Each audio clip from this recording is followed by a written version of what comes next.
Hey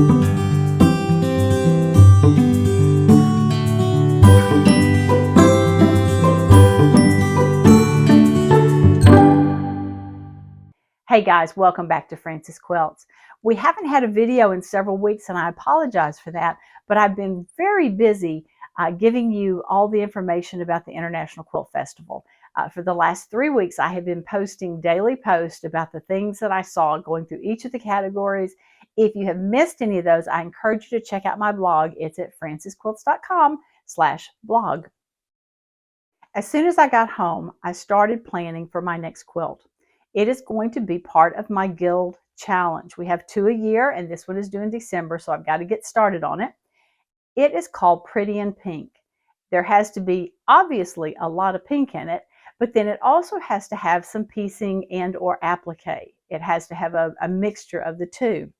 Now, I have been enamored for the last couple of years with Dresden Plate designs.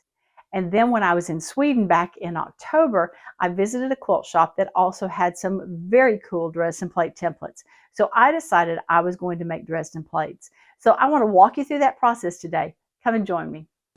The first time I thought about doing a Dresden plate was several years ago, and I heard someone talking about this ruler, the Creative Grids ruler, for a 22.5-degree triangle. Now at 22.5, I need 16 triangles to make an entire circle, which, is, if you don't remember, is 360 degrees. So I bought this ruler and thought, I'm going to do that. Well, it sat and sat and sat, and now it's time to do something with it. As you look at it, you can do all different sizes from 1 to 6.5 inches. And these are the size of the strips that we're going to be cutting, is one of these numbers.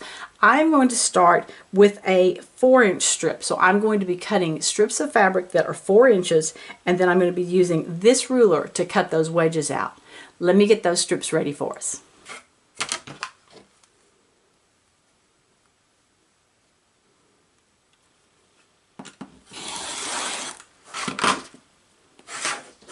So now I have my 2 4-inch strips lined up on top of one another, laying on top of one another just like that, and we're ready to go. I'm going to take my ruler and I'm going to lay the 4-inch line along the edge of this 4-inch strip. And I'm going to do the same thing on the other end here. I want the other edge to be right up against the edge of that ruler. Now I'm going to make 2 cuts with this ruler in place. The first is going this direction like that. And I can pull that away just a little bit just to show you. And the second one is going to be from here to here. Now I'm going to have to do kind of weird, so I'm not sure how this is going to video, but here we go. We're going to come here. All right. So now I have 2 of my pieces cut. I need to do 14 more. So let's keep going. Let's put that one to one side. We can throw this away. This is trash. This time I'm going to turn my ruler around like this and put it down again.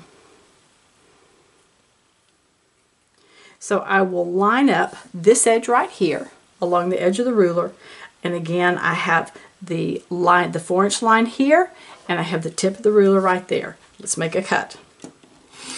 These get easier because from here on out they're only going to be on one side of the ruler. Then pull it away. That's 4 of them made. Turn again.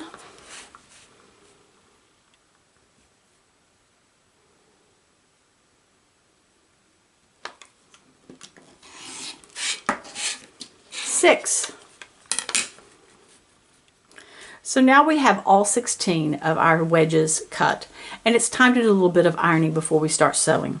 We're going to take each one of the wedges and we are going to fold it in half, right sides together, folding it all the way down along that line right there. That line, we want that to be even on both sides. Give it a little finger press. Sometimes you could probably get by with just a finger press, but I prefer to take my iron and just give it a little press like that. I'm going to do the same thing to the rest of these wedges.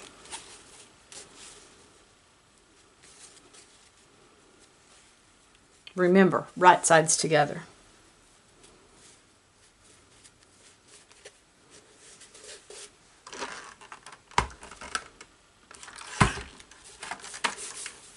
Okay, all 16 of them are ready. Let's go to the sewing machine.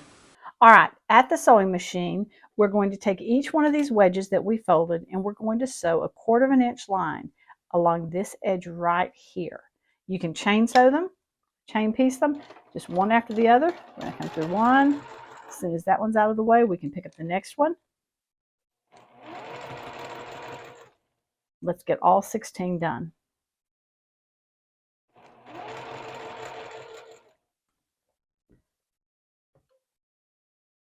All right, there's my chain of 16 pieces. Now it's time to do probably the part that takes longer than anything, and that is turning each of these little sections. Let me show you how it's done. All right, let's show you how we are going to prepare each one of these little wedges. The first step is going to be to just trim a little bit of that corner off right there. This is the folded corner that we just have sewn over. Now I'm going to put my thumb inside it, and I'm going to press these two things open over my thumb right here and right here. The reason is I want the seam to be open when I turn it, but I can't actually get in there and iron it. So I'm just doing a little finger press with it. I'm going to put my finger here and I'm going to turn so that I have this little point like that. Then I'm going to take my point turner and stick up in here and give that a good press out. Let's finish the rest of them. All right, when I get ready to press these, I want to make sure that first of all, this seam is still open underneath here. And then when I'm pressing them, I want to press them down so that this seam right here is a continuation of that line that I had pressed in there previously. So I'm going to make sure they're lined up and give it a press in place. Line it up and press. Line it up, press,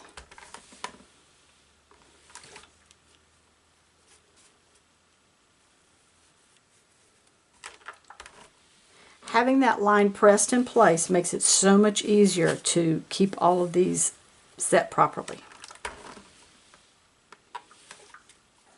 Now it's time to go back to the sewing machine. At this stage, we have really done all of the hard work on this. Now we're just going to have some sewing to put it together. We're going to take two of our points that we have done, one in each of the fabrics. We're going to line them up, fold one on top of the other. Make sure as much as possible that our points are lined up here and that we have a straight line coming down here. We're going to start sewing and we're going to sew a 1/4 inch starting right here. We're going to sew a 1/4 inch all the way down to there.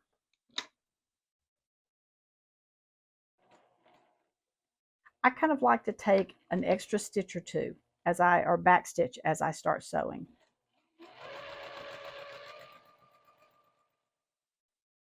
Let's take the next one. And you need to each time do them in the same order. So this one, I have the plaid on the top. I need to make sure my plaid's on top again.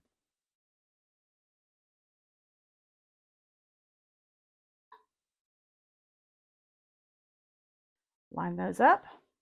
When I start sewing, I'm going to sew a couple of stitches onto it, and then I'm going to back up one stitch, and then I'm going to come back forward again.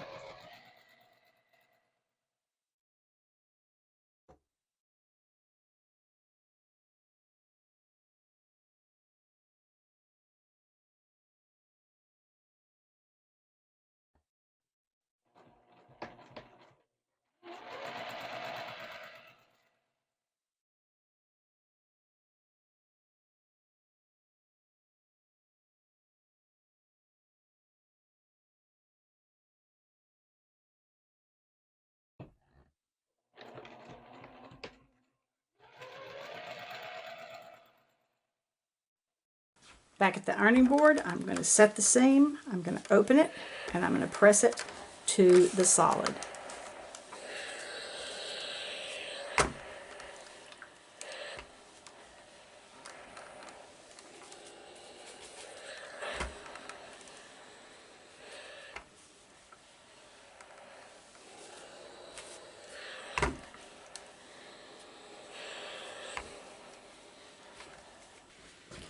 Now we are going to pair these up again, like this. And we're going to sew each one of those sections the same way. We'll turn them over like this, line them up, and sew from here to the bottom.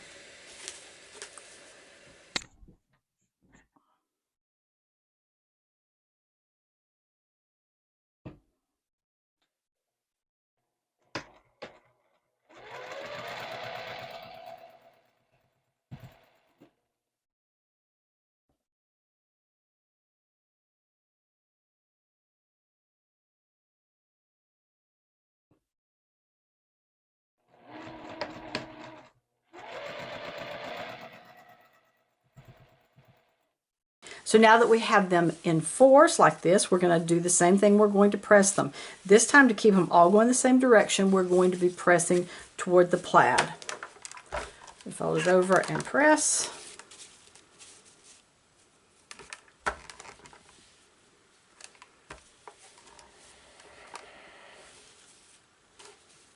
Are you seeing the Dresden plate forming?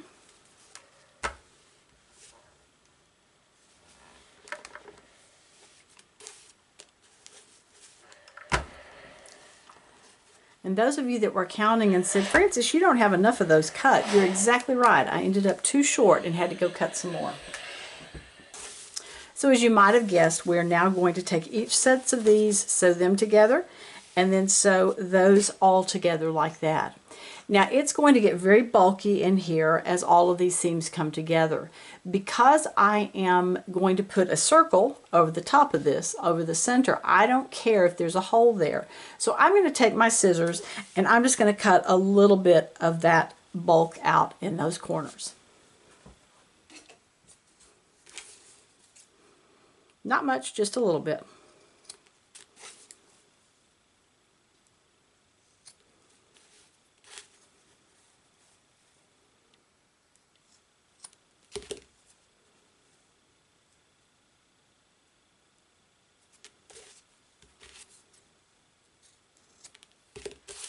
All right, let's go back to the machine and finish our sewing.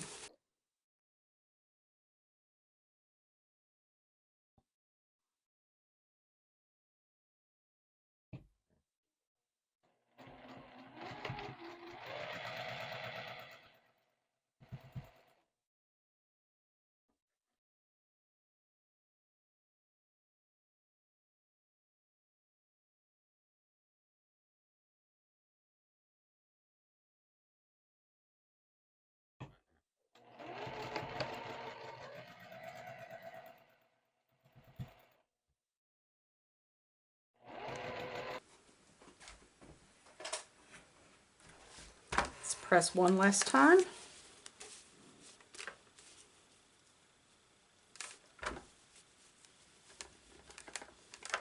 Now I could sew this all together across like that, but instead I'm going to do it in two separate seams. So I'm going to come here and sew this one first and then stop, realign this one and sew that one. Let's get this finished.